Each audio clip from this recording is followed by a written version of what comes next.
Assalamualaikum warahmatullahi wabarakatuh.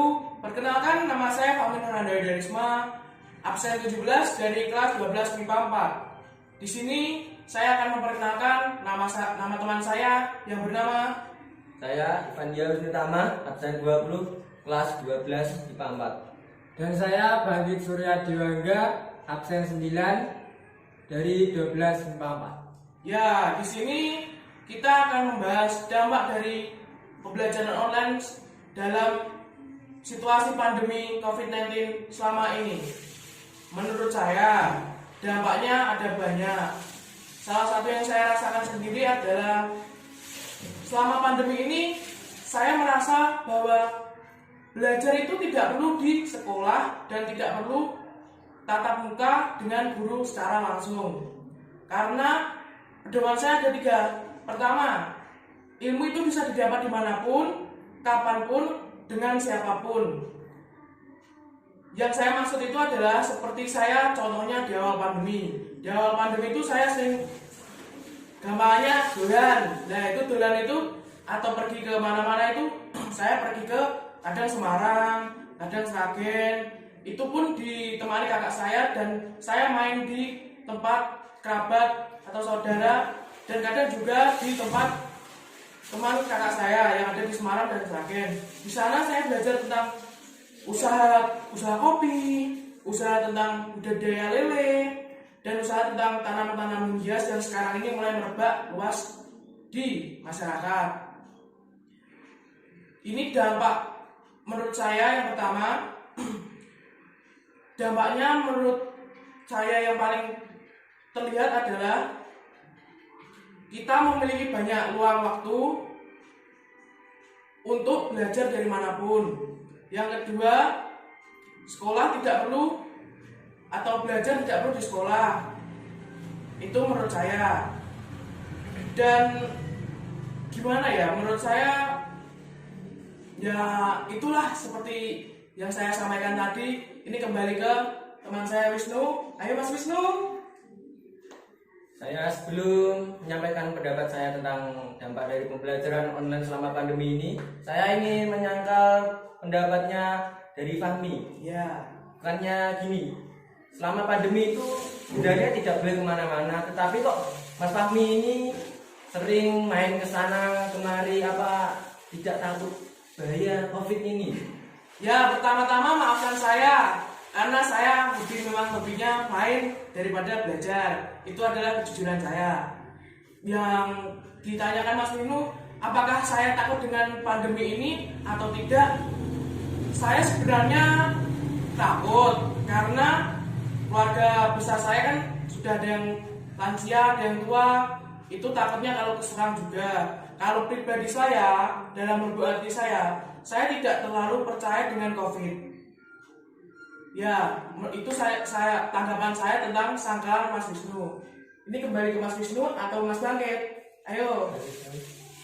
Dan gini, setelah mendengar dari pendapat Anda, bukannya kami ini loh, berpendapat itu sebenarnya seseorang boleh berpendapat bahwa kita itu percaya COVID atau tidak itu boleh, tetapi setidaknya itu menghormati kebijakan pemerintah supaya untuk tetap di rumah, Ya. menjalankan protokol kesehatan dan tidak berkerumun saat dimanapun, terutama dalam lingkungan sekolah ataupun seperti instansi lainnya gitu.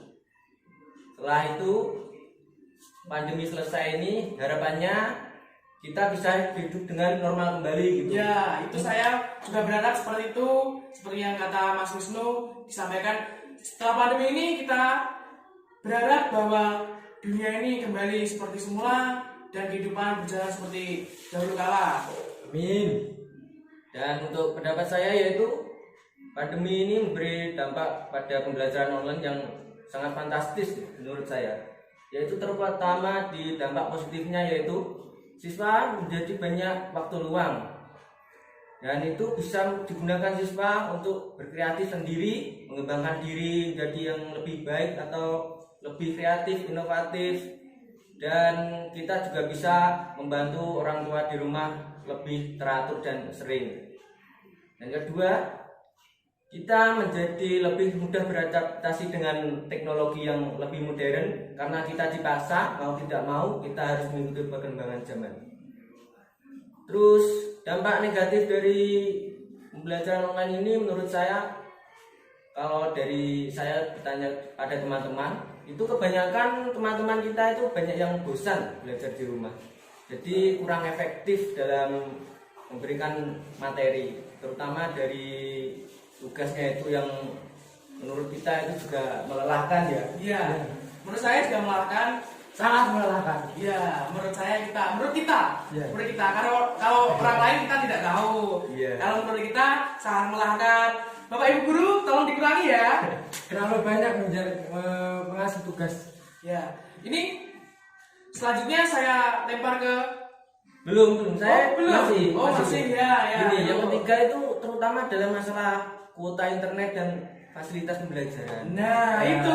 juga. Kalau pemerintah itu berani mengeluarkan kebijakan kuliah atau pembelajaran harus dari rumah, maka ya pemerintah harus mengeluarkan kuota dari pemerintah untuk kita para siswa atau mahasiswa ini. Karena kan pemerintah juga tahu kita bukan dari kalangan atas semua, ada yang dari bawah. Apabila yang tidak mampu itu baiknya ya diberi kuota belajar. Selain itu sebenarnya pemerintah sudah mengeluarkan kebijakan itu untuk kita, tetapi entah pengaplikasiannya itu gimana kok ada yang dapat, ada yang tidak. Nah itu bagaimana masih jadi pertanyaan sampai sekarang. Buat saya bersama dengan Mas Wisnu, Ya. kita sering dapat waktu banyak untuk keluarga, terus banyak berkumpul keluarga, dapat membantu orang tua, sangat sering membantu orang tua. Terus dampak negatifnya, saya sangat lelah dengan tugas-tugas dari Bapak Ibu guru. Sama. Ya, Wajar. Ayo, lanjut. Bapak Ibu guru itu terlalu banyak mengasih tugas untuk murid-muridnya. Apalagi untuk murid-murid yang pemalas seperti saya. Saya juga sama. Ayo, sama. Ya. Oke, Kita sama. Kita juga lelah. Kita juga capek dengan tugas-tugas. Tapi ya ini cuma saran untuk dari kami, bukan kritik ya. Ini cuma saran menurut kami. Tolong dikurangi sedikit tugas-tugasnya, karena kita juga manusia. Kita masih butuh bermain. Dalam umur segini kita masih butuh bermain, berkumpul dengan keluarga, dan bertemu sanak saudara di luar sana. Ayo Mas Bangit lanjutkan yuk. Ya udah gitu aja menurut saya. Itu intinya untuk saya. Dan gimana Mas Nu? Mas Fahmi apa ada tambahan lagi? Ini saya ada tambahan. Sebenarnya tugas berapapun itu tergantung waktu pengumpulannya ya. Iya.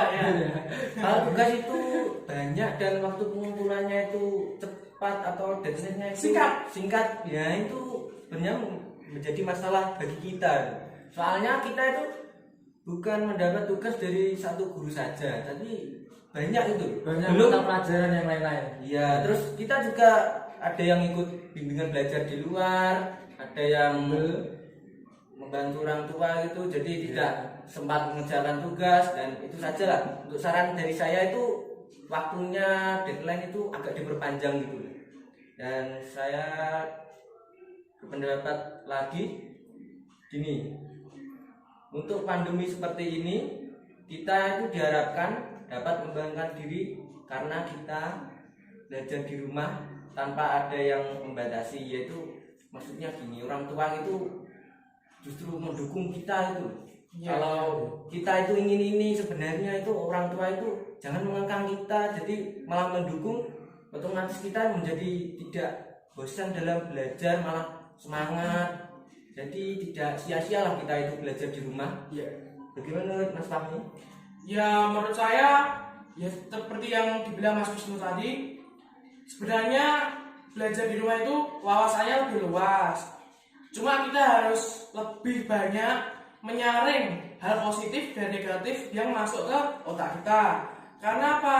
Karena di rumah gambarnya informasi yang kita dapatkan di media sosial itu sangat banyak. Umpamanya di IG, Instagram itu. Di Instagram kan banyak akun-akun atau akun-akun yang isinya ilmu lah, tapi tidak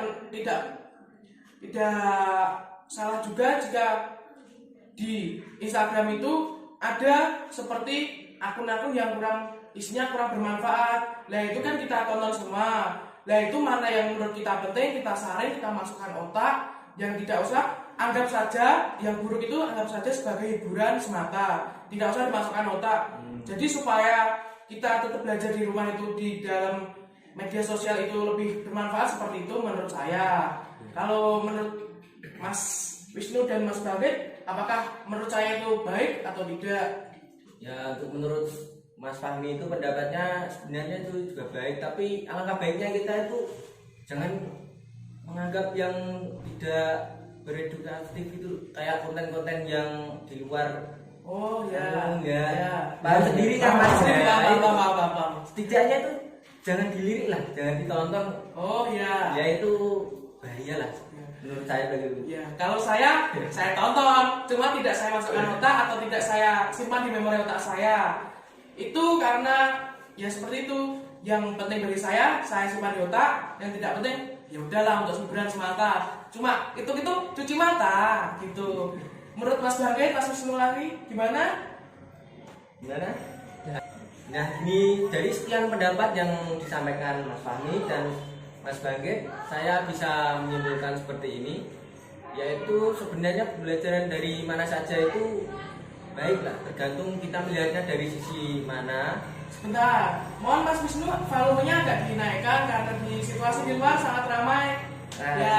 Kita tolong dinaikkan volumenya supaya pendengar bisa mendengarkan secara baik dan tidak harus nyalakan speakernya terlalu keras, nanti takutnya orang rumah dengar semua tentang pembicaraan kita. Ya, terima kasih atas masukannya dari Mas Fahmi. Ya. Yaitu gini, saya bisa menyimpulkannya dari pendapat Mas Fahmi dan Mas Bangkit. Benarnya gini, belajar dari manapun itu memiliki dampak positif dan negatif yang berbeda-beda menurut pandangan orang lain. Tergantung kita itu menyikapinya bagaimana, dan saya harap itu semua bisa mengatur waktu dengan baik antara membantu orang tua, belajar, dan pengembangan diri, dan juga bermain juga. Pastinya. Ya itu sebenarnya simple deh, tapi kalau dirasakan itu dampaknya luar biasa itu. Kalau diterapkan mengatur waktunya dengan baik itu sangat berat. Mengatur waktu itu sangat berat. Untuk itu dari saya kita lagi segini. Iya, Sangat susah mengatur waktu. Iya. Ini dapat dari saya. Terima kasih. Gimana kesimpulannya dari Mas Fahmi? Menurut saya kesimpulan hampir sama kayak Mas Wisnu. Dampak dalam masa pandemi ini, kita pembelajaran online ini pasti ada dampak negatif dan dampak positif.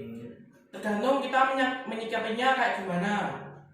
Kalau kita menyikapinya secara yang overthinking, terlalu berlebihan gitu, kita bakal terjerumus ke arah negatifnya. Seperti, wah waktunya longgar ini, gak ada tugas dari guru, absen mah cuma dipencet klik hadir, tinggal tidur lagi. Nah pada akhirnya itu nanti kita akan merasakan dampaknya sendiri, dampak negatifnya, yaitu kita akan gimana semua, kita akan merasa apa? Bodoh. Nah itu menurut saya seperti itu. Kalau kita mengambil dampak positifnya, pastinya kita akan merasa ini kok ada tugas dari guru, saya kerjakan dulu atau saya lihat-lihat dulu di buku atau di mana, itu baru benar. Ya menurut saya sih seperti itu. Kalau Mas Bangkit bagaimana? Apakah sama dengan Mas Wisnu atau saya atau punya pendapat lain? Ya, pendapat kalian berdua itu ada biaya semua, dan pendapat saya ya hampir sama kalian semua. Menurut saya tidak ada tambahan lagi. Gimana? Kalau gitu gini, kita pamit dari acara ini. Sekian. Wassalamualaikum warahmatullahi wabarakatuh. Sekian. Dadah.